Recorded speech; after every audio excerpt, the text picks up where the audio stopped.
What is up everyone, and welcome back to some more Formula 1 2020 Championship mode. In the last video, it was our home race, but it was a bit of a disaster. 2 front wing losses after starting at the back because of a qualifying disqualification. Things didn't exactly go how I was hoping they would, and yeah, we find ourselves solidly in P4 now. The only person that can upset the balance is Alexander Albon, so we're going to hopefully have a good couple of races now to cover off any damage that Albon might do to our P4 hopes. I need to score. Well, let's think about it. So 23 points. I need to score 3 or more points than Alex Albon to cement myself in P4 in this championship. My goal, if you remember, was P7. That's cemented at this point. But I need to score 3 or more points over Alex Albon to get this P4 confirmed. So hopefully I can do that. And yeah, let's dive straight into Brazil. Like I said in the last video, I'm alright around here typically, although there are a couple of opportunities for me to cut corners in qualifying. So I might take things a tad conservatively just to guarantee that I don't start last. Even if it means I start 8th, it's better than starting last, honestly. I'm just kind of sick of starting at the back of the grid. I feel like it's happened like 6 or 7 times this season, which is, you know, more times than I've won a race, that's for sure and certain. But maybe I can end things on a high.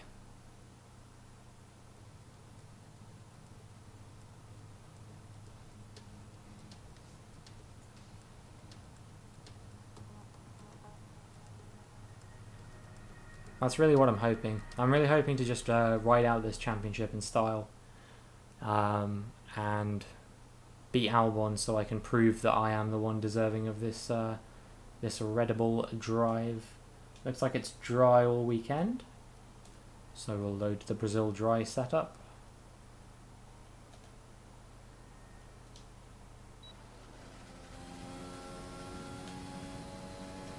And then out we go. Time to get a blindingly good result. No corner cuts.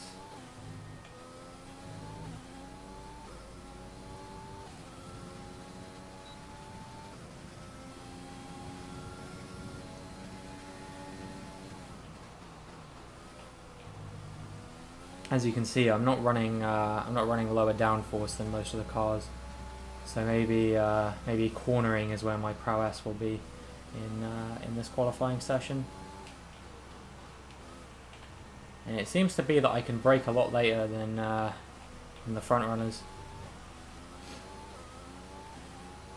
So yeah, this is really a battle to see if I can maybe even split Hamilton and Verstappen, who I assume are 1 and 2 in this qualifying session. That's how it's been all year. And if I can get pole, then, well, that's fantastic. I mean, I got the good X out of the corner compared to Hamilton by the looks of things. So as long as he didn't have some like insane level of top speed, it's pole. Yeah, nice, easy pole position, boys. That makes up for the last race where I completely screwed it and ended up starting in last.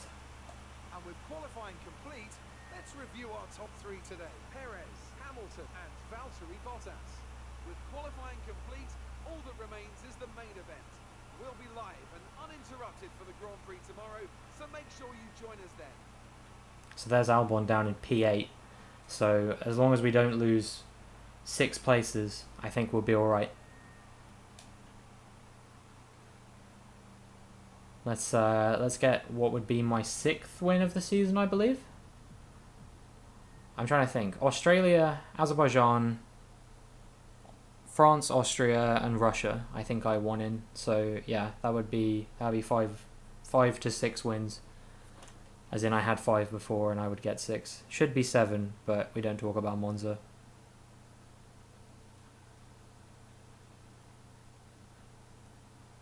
What kind of person wins 5 races in a season and isn't even close to being a championship contender? I'm Mr. Inconsistent. Hello and welcome, where it's all eyes on the grid and the final preparations ahead of today's championship race.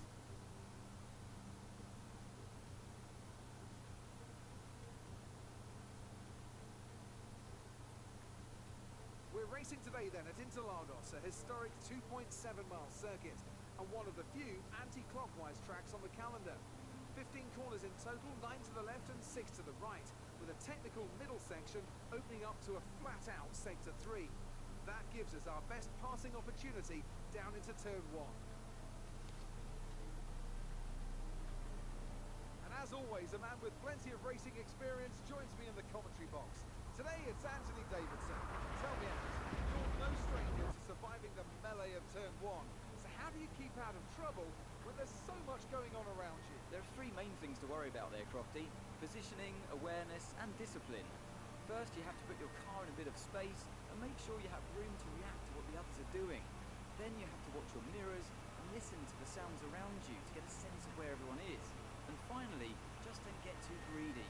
Just because a gap exists doesn't always mean you should go for it. With the race minutes away from starting, here's what today's grid rundown looks like. It's Sergio Perez on pole position today, and it's Lewis Hamilton alongside. Looking down the rest of the grid, we have Bottas, Verstappen, Charles Leclerc and Sainz, Ricciardo, Albon, Gasly and Sebastian Vettel, Stroll, Ocon, Daniel Kvyat and Norris, Raikkonen, Grosjean, Antonio Giovinazzi and Kevin Magnussen, Russell and Nicholas Latifi. It's almost time for the lights to go out, so let's head down to the track and get this Grand Prix underway. I'm ready.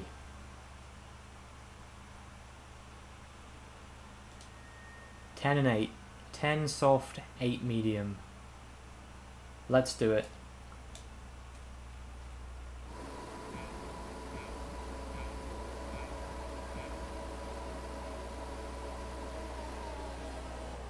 It's actually a pretty slow reaction to the start by my standards, but I've gotten away with it, as I always do. I don't know why in this mode only it seems that a lot of the cars around me seem to be so bad at reacting off the start. Because like when I play career mode, I don't seem to really have that problem. Like they're pretty racy with me on the starts. Even when I'm starting in pole, like sometimes I lose it.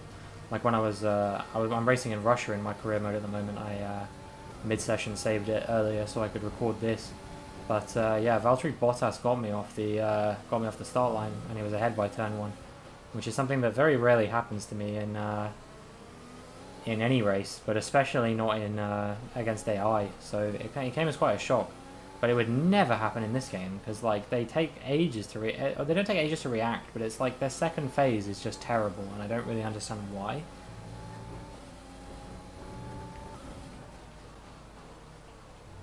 I don't know if it's to do with the fact that I play without a formation lap, and so for them it's about like learning the gears, but surely that would affect me as well, I would think. I don't really know how it works, but I would imagine that if you're playing without a formation lap, and it's because they haven't learned the gears, then wouldn't that affect me as well? But maybe that's a glitch that no one has really addressed because they didn't understand how it worked. I don't really know. Like my tires are usually in the temperature operating window by the start of the race, so that it doesn't make sense that like the car wouldn't have learned the gears.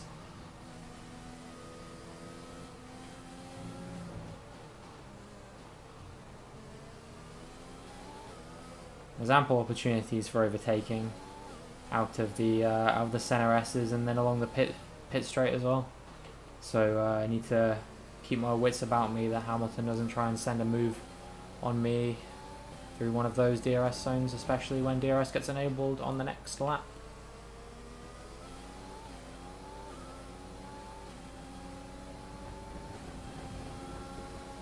Definitely looks like he's got some pace about him today. He's probably going to snatch this fastest lap off of me as soon as I obtain it. Yep. There we go. DRS is available. So now, like I said, I really got to keep my wits about me if I want to hold on to P1 here. Good run through the center S's there. I'm quite happy with that. Made up a couple tenths on Hamilton, so that's going to make it harder for him to close me down completely. And then obviously, as we know, I seem to have the advantage in the corners in this particular race.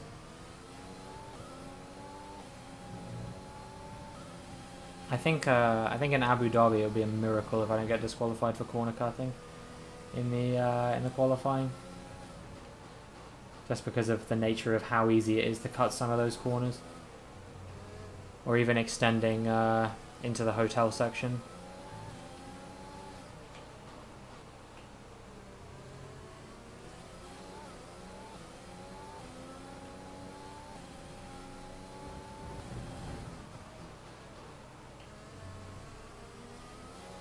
Feels like I was faster than Hamilton on this particular lap, or maybe he was ever so slightly faster than me. But with the DRS, then it's going to really show by the time we get to the finish line. We're leading our teammate by 9.0 seconds. I'm already 9 seconds clear of Lance Stroll. That's it's a little bit embarrassing for him, if I had to guess. Just to think, like, you know, we're in equal machinery, and off the start, I've made up 9 seconds over him. But yeah, I seem to be competitive with the Mercedes. Like, there's no doubt in my mind that they are slightly pacier than me, but not massively. Not massively at all.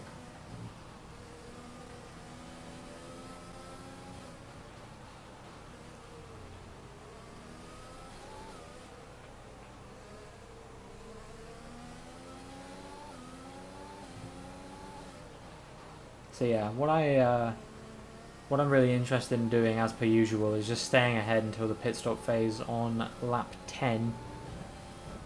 Because after that, it should be fairly plain sailing. As we know, I'm typically a little bit pacier on the medium compound.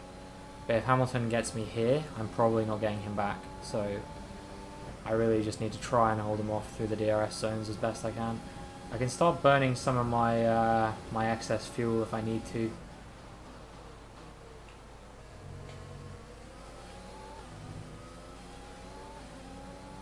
I might through this DRS zone just because I didn't get a fantastically good line through it, through the corner leading into it rather.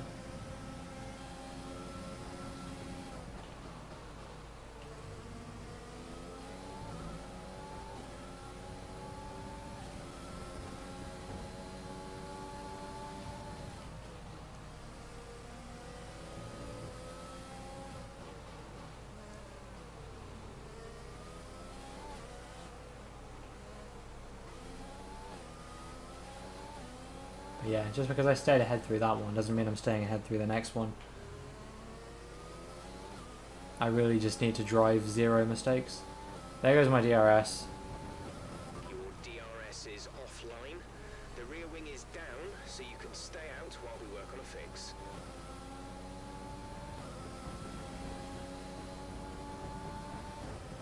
Luckily, I'm not in a position where I really need it. I'm just going to have to push extra hard with the rich fuel in order to stay ahead of Hamilton. Because if he gets me and I don't have DRS, there's no like competing whatsoever.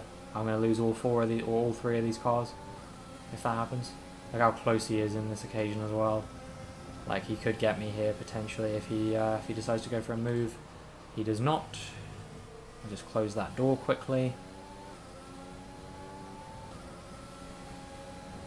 And yeah, it looks like we're alright for now.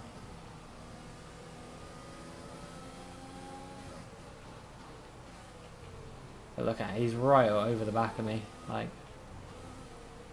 I really need to just hope that he pushes too hard and makes a mistake, or that he is pushing really hard at the moment in an unsustainable fashion.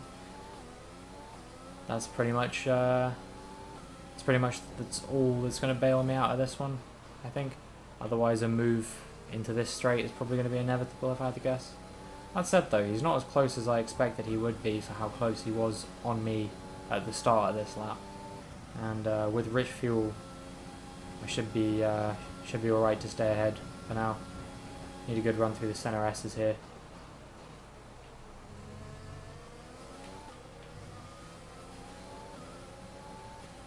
That was the infamous spot where I believe Esteban Ocon, when he was driving the Racing Point Force India or whatever it was called at the time, in Brazil 2018, his penultimate race before he was out of the sport for a year. That was the infamous spot where he punted off Max Verstappen trying to unlap himself, and we all know what happened in the end there.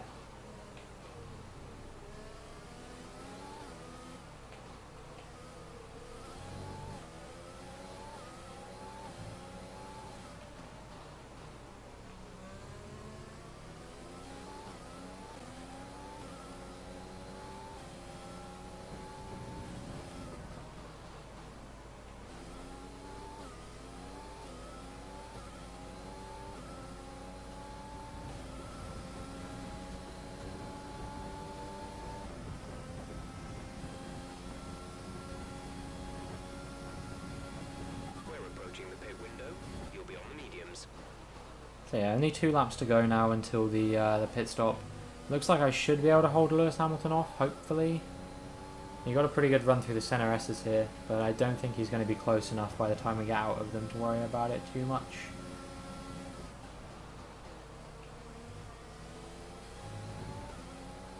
Man, my DRS has been offline for a while. I hope this doesn't come back to bite me if I pit early and then I come out in traffic. Hopefully it should be alright. If it can fix itself within the next couple of moments.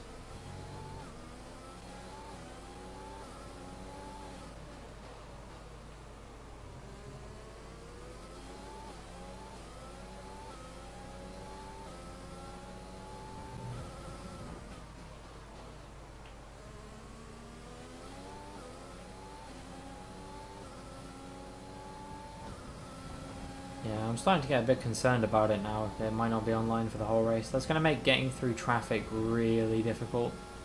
Especially if they all have DRS as well. The car behind is dropping back by about 0.3 a lap. I don't think that's true, and I don't trust Jeff on that whatsoever. Giovinazzi's out. Safety car, no overtaking, reduce your pace. Safety car for the 3rd race in a row. Pitting this lap then, come into the pits at the end of this lap. I feel like that's fairly New strategy is reasonable. available on the MFD. Understood, copy that. way ahead of you, Jeff, but sure. Just to make doubly sure I'm doing exactly what I want to do. I feel like a lot of cars here are going to copy me. Okay, slow down, slow down. Your delta is negative, which means you are too fast. Reduce your pace. How slow did it want me to go through that corner? Bloody hell.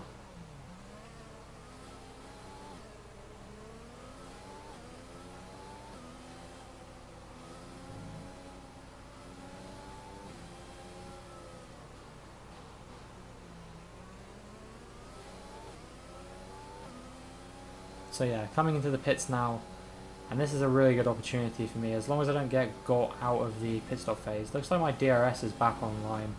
And when I said pit stop phase, I meant safety car restart, of course.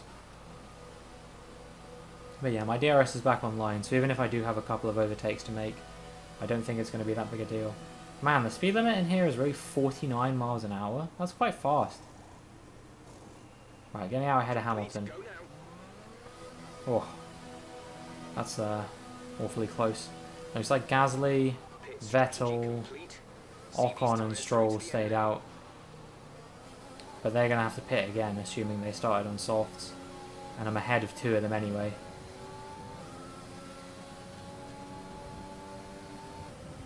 And it's P1 for Pierre. And I'm running in lean, so I can push hard on the DRS zones to cover off Hamilton. There's a gap. Ocon's in the gap between me and him. This could not have gone better. Why not take a chance on Esteban Ocon in your career modes, everyone? If you're looking for a new driver to sign, he has done everything I needed him to do today. In spirit, he is the 3rd Racing Point driver.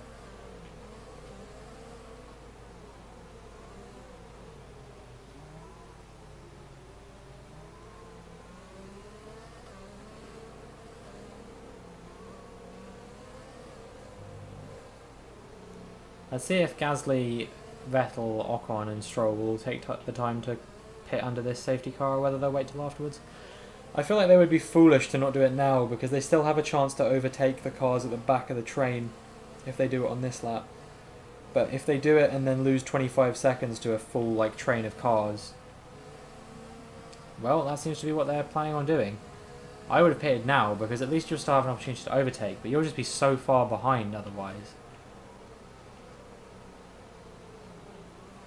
So I guess they're not pitting until lap, what, 13 now? Maybe 12, I guess. I guess the safety car's probably coming in on this lap though. So yeah, it'll probably be 13, but that's still or lap 12 even. I don't know why I said 13. That's still quite a long time to run on the softs and then pit. I feel like they're really going to have have some kind of difficulty when it comes to finishing anywhere in this race. We'll keep an eye on where Gasly, Vettel, Ocon, and Stroll finish in this race. I don't know who else like didn't pit. Maybe Albon. I'm not sure.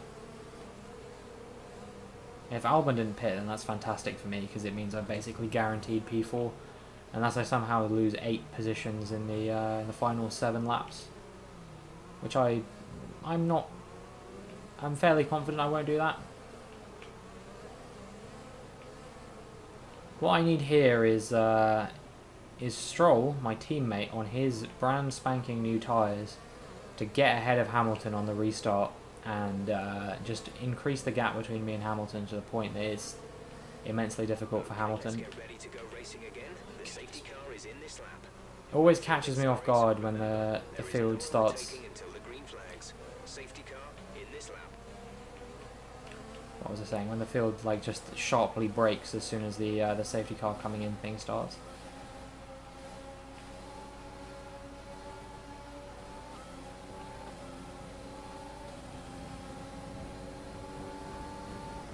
Okay, the incident has been cleared. Let's get back up to racing speed. Oh, sorry, Vettel. That was a bit dirty of me. The car behind is dropping back by about 0.3 a lap. 2 cars in between me and Hamilton now. Can I make it 3?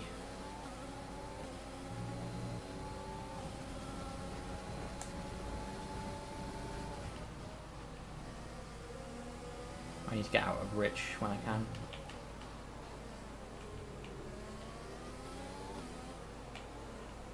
Interestingly, that's what Gunther Steiner also said, I believe.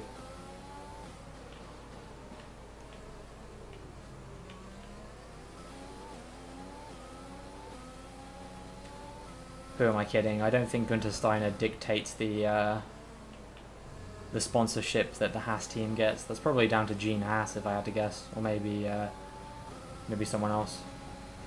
Who really knows? Not me, that's for sure and certain. I have no idea how the business end of Formula 1 works whatsoever.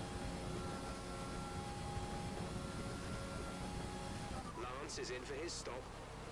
Looks like Hamilton is out of DRS range from me, so I did everything I needed to do. I got Vettel off the safety car restart. That was quite an inspired safety car restart from me, really. Usually I'm quite slow to react to them, and I sometimes lose places off of them. I got an itchy nose. Hopefully this doesn't cost me in the race. I swear this happened to me in Azerbaijan as well, and luckily things went alright there. I know that wasn't what happened to me in Monza, before any of you start worrying. It's really bad this time though. I hope this just kind of goes away. That'd be ideal. Looks like Verstappen is in P3. I'm really putting a spanner in Hamilton's championship chances here, because it's the difference between him gaining 10 points over Verstappen and gaining 11 points over Verstappen even, and gaining 4 points over him.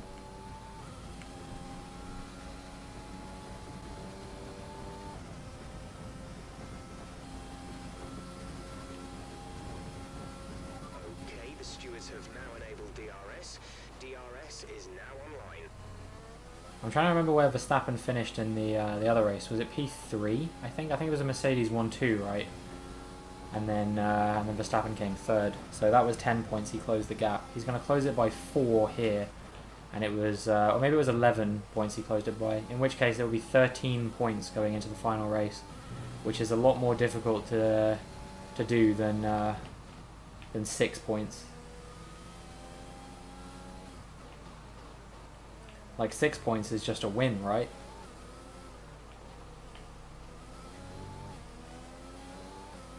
And then it's down to whichever. If Verstappen got the fastest lap in that situation, became second. If Lewis Hamilton beat him by exactly 6 points, then it would be decided on who got more race wins.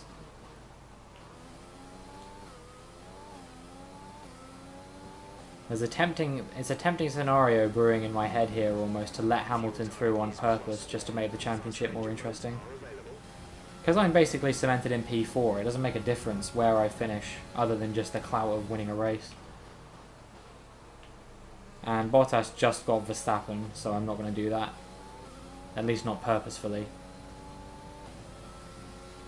Because that's now 7 points that Hamilton is gaining on Verstappen, which means that he will go into the final race with an 11-point difference. And if he gets me normally, then he gets me normally, but I'm sure as hell not going to give him the position, you know? I know he's hungry for it, so he has to show us why he's a 6-time world champion, soon to be 7-time world champion, if he can just leapfrog Verstappen in the standings. Imagine if Verstappen DNFs in Abu Dhabi. That would be the most unsatisfying conclusion to a Formula 1 season of all time.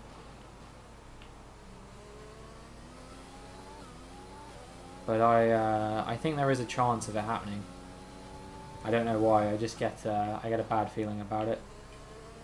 Because usually most cars get 2 or 3 DNFs throughout the season.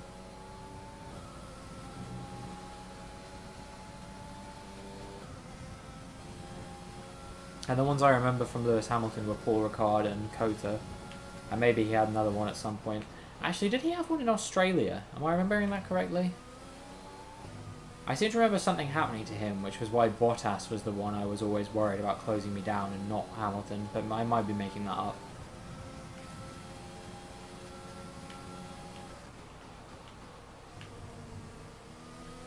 First corner cutting warning of the race. Not a bad time to get it on lap 16, honestly. If we extrapolate this, it means that I won't get another one until lap 32, and luckily there's only 18 laps, so I should be alright. Hamilton's really close behind though, so I do need to keep my wits about me, like I've said many times this video.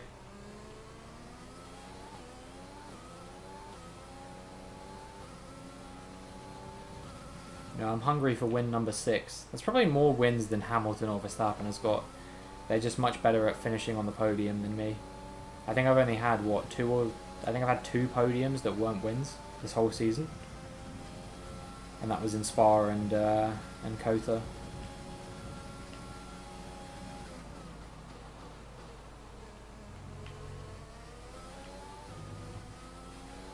That's my second corner cut warning. Let's not fucking throw this away. We have 2 laps of fuel remaining.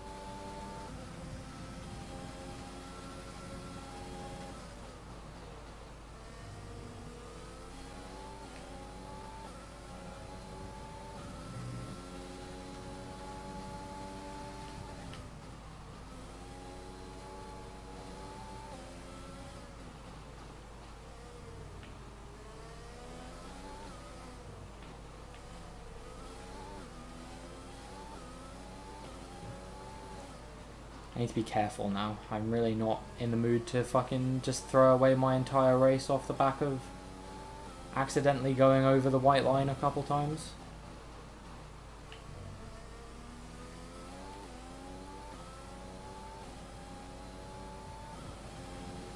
And it doesn't seem like Hamilton's going to catch me unless he has an absolutely inspired final lap. This is your final lap of the race. Gap to teammate behind is 27.7 seconds. Oh dear, Lance. To be fair, he did have those pit stop problems, so I can't be too critical of him.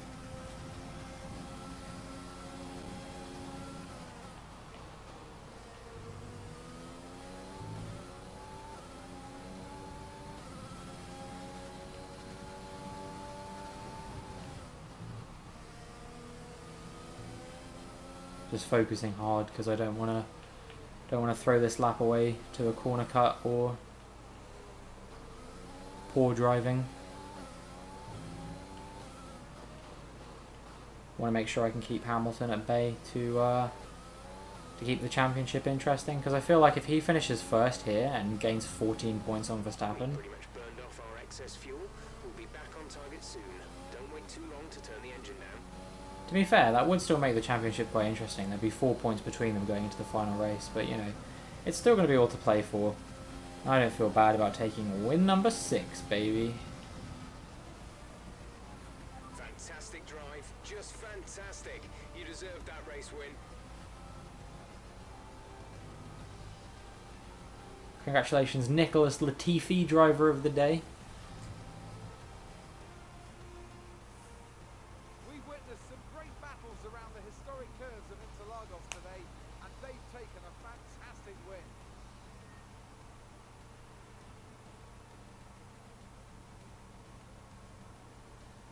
Anthony, tell me, what was it that helped them achieve this success? Well, time management probably played quite a large role in the outcome of this one. As ever, it's not just about speed, it's all about maintaining that speed consistently over a stint, over a race distance. So being able to keep up the lap times while still being smooth on the controls and gentle on the tyres, that's really where the race was won today. Racing Point's performance today has shown that they can be competitive with the veterans of the sport. They're making their way out to the podium now as we speak, and the reaction from the crowd must be incredibly uplifting for them.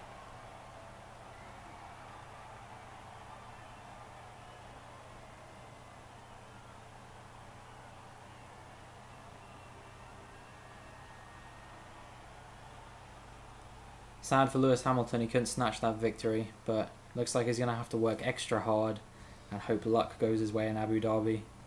Where have we heard that one before?